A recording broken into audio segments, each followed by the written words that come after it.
क्या आप जानते हैं कलयुग कब खत्म होगा? कौन सा सबसे बड़ा संकेत दिखाई देगा?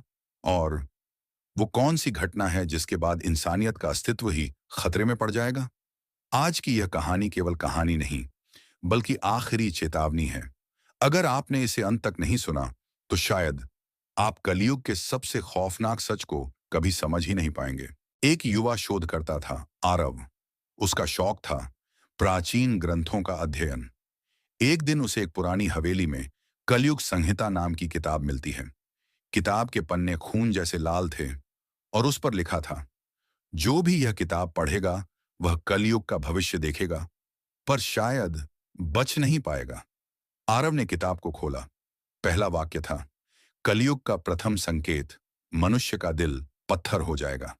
और ठीक उसी रात उसके शहर में एक व्यक्ति सड़क पर गिर गई। घायल बच्ची को देखकर भी आगे बढ़ गया, मानो उसे कोई भावना ही न रही हो। आरव डर गया। क्या ये वही संकेत है? किताब के पन्नों पर लिखा था, दूसरा संकेत, सत्य का नाश होगा, झूठ राज करेगा, जो गलत है वही शक्तिशाली बनेगा। आरव सोच ही रहा था कि तभी पूरे शहर में एक बड़ा घोटाला सामने आता है। जिसने पाप किया था वही बच गया और निर्दोष लोग जेल चले गए। आरव के हाथ कांप गए।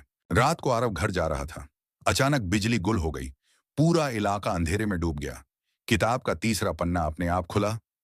तीसरा संकेत, प्रकृति का संतुलन टूटेगा, वायु विषैली, जल जहरीला और धरती अनियंत्रित हो जाएगी। ठीक उसी पल हवा तेज हो गई। धूल के बवंडर उठे। मोबाइल पर न्यूज पॉपअप हुआ। देश भर में अचानक 600 से अधिक पक्षियों की मृत्यु। वायु में खतरनाक स्तर का प्रदूषण, समुद्र का पानी जहरीला। आरव ने किताब बंद करने की कोशिश की, पर किताब खुद ब खुद अगला पन्ना खोल रही थी, जैसे उसमें कोई अदृश्य शक्ति हो। किताब चिल्ला उठी, चौथा संकेत, मनुष्य मनुष्य का शत्रु बन जाएगा, रिश्ते टूटेंगे, एक दूसरे पर विश्वास खत्म हो जाएगा। और उसी समय आरव के फोन पर एक मैसेज आया। उसके सबसे करीबी दोस्त ने उसके खिलाफ झूठी एफआईआर कर दी थी, बिना किसी वजह, सिर्फ ईर्ष्या के कारण। आरव की आंखें भर गईं। किताब सही थी। कलयुग अब शुरू नहीं होने वाला था, कलयुग चल रहा था। किताब का सबसे डरावना पन्ना अब खोला गया। उस पर लिखा था, जब पाप की सीमा भर जाएगी, मनुष्य का अंत पास होगा, और तब आकाश में एक ऐसा संकेत प्रकट होगा जो हजारों वर्षों में केवल एक बार होता है। उसी रात आकाश का रंग लाल पड़ने लगा। चांद पर काले धब्बे दिखाई देने लगे। लोग डर कर घरों में बंद हो गए। न्यूज ने ब्रेकिंग चलाई, आज रात एक दुर्लभ खगोलीय घटना, रक्त छाया चंद्र प्रकट होगा। आरव समझ गया, यह वही पांचवा संकेत था। अब किताब का आखिरी पन्ना खुला। उस पर केवल एक वाक्य चमक रहा था, जब पांचों संकेत पूरे होंगे तो धरती का रक्षक अवतार अपनी उपस्थिति का पहला संकेत भेजेगा।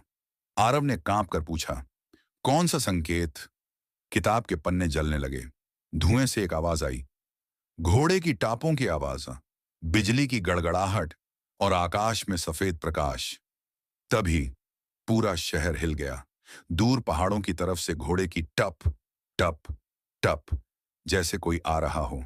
आकाश में सफेद रोशनी चमकी, इतनी तेज कि आंखें खोलना मुश्किल हो जाए। आरव जमीन पर गिर पड़ा। जब आरव ने आंखें खोली, वह एक मंदिर के सामने पड़ा था। उसके सामने एक साधु खड़ा था, उसकी आंखों में दिव्य चमक। साधु ने कहा, डरो मत, यह अंत नहीं, आरंभ है। कलयुग तभी खत्म होगा जब मनुष्य खुद को बदल लेगा। अवतार तभी आएगा जब इंसानियत अपनी आखिरी सांस पर होगी, और तुम चुने गए हो लोगों को सच बताने के लिए। आरव बोला, लेकिन मैं क्यों? साधु मुस्कुराया, क्योंकि तुमने किताब खोली और किताब ने तुम्हें चुना। साधु गायब हो गया, किताब भी गायब। आरव अकेला खड़ा था, लेकिन अंदर से मजबूत। उसने फैसला किया, मैं ये सब दुनिया को बताऊंगा। ये चेतावनी है, बदलने का आखिरी मौका।